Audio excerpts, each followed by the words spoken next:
Townhouse 34, water testing. This wall was tested for approximately half an hour.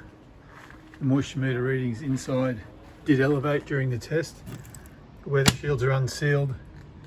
The sills are poorly sealed. There's water getting in under the windows. Water getting in around the window weather shield to the right hand side. Doesn't appear water's getting in through the control joint between the buildings.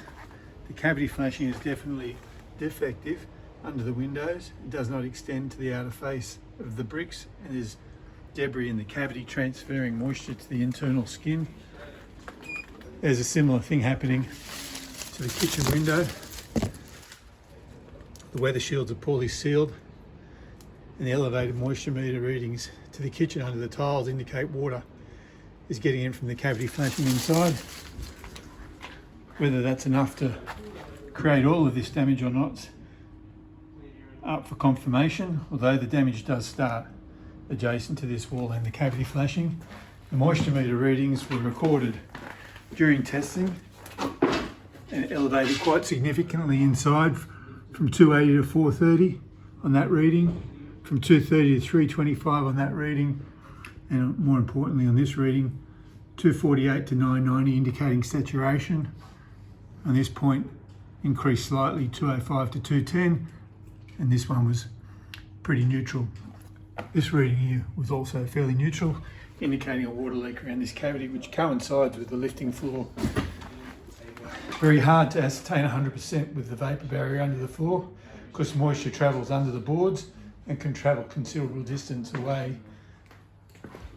The water testing under the shower was inconclusive.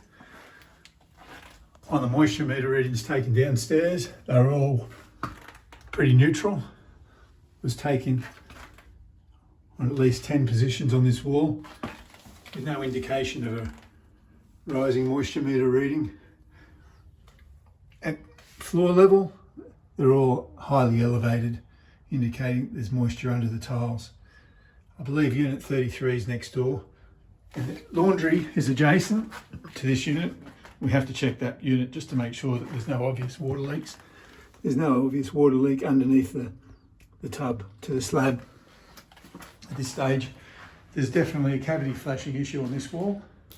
Whether that's enough on its own to create this type of damage, it's up for debate.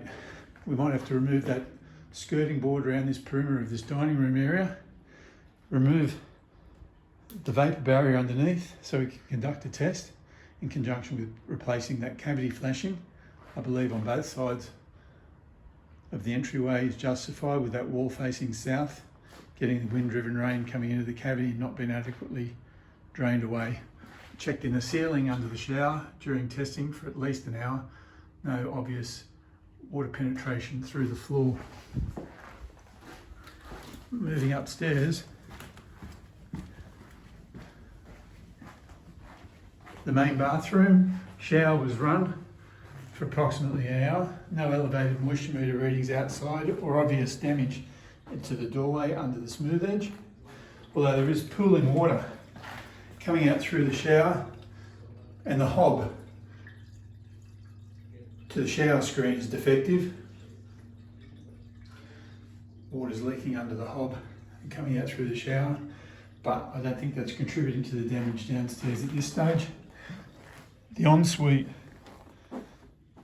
did not record elevated moisture meter readings to the wall. I recorded the moisture meter readings under the carpet. They were slightly elevated during testing, not enough to conclusively say the shower waterproofing was defective in the ensuite. I did a thermal imaging through this area whilst conducting a test. The hot water heater is a very small capacity and ran out about a third of the way through testing, but did indicate elevated thermal imagery readings under the tiles in this area, indicating a failed waterproof membrane to that shower. The wall is saturated adjacent to the shower, being 99% saturated to the wall. You can see the paint damage to the corner, indicating a failure of the membrane. And the floor in this area is saturated. Prior to testing the shower, 100% saturation of the tiles under this area, 100% saturation of the tiles under this area, 100% saturation under this area, indicating that shower is leaking. Whether or not it's leaking enough to cause damage downstairs is up for debate, but at this stage I'd say no. The damage downstairs is more related to the cavity flashing of the external wall, but we need more investigation by taking the floor up downstairs, replacing the cavity flashing either side of the doorway, testing those windows, and then conducting further testing of the shower area when the timber floor has been removed downstairs. There's some slight mould developing in this built-in wardrobe. The slab is slightly damp but not leaking, and that's contributing to this mould in the built-in wardrobe.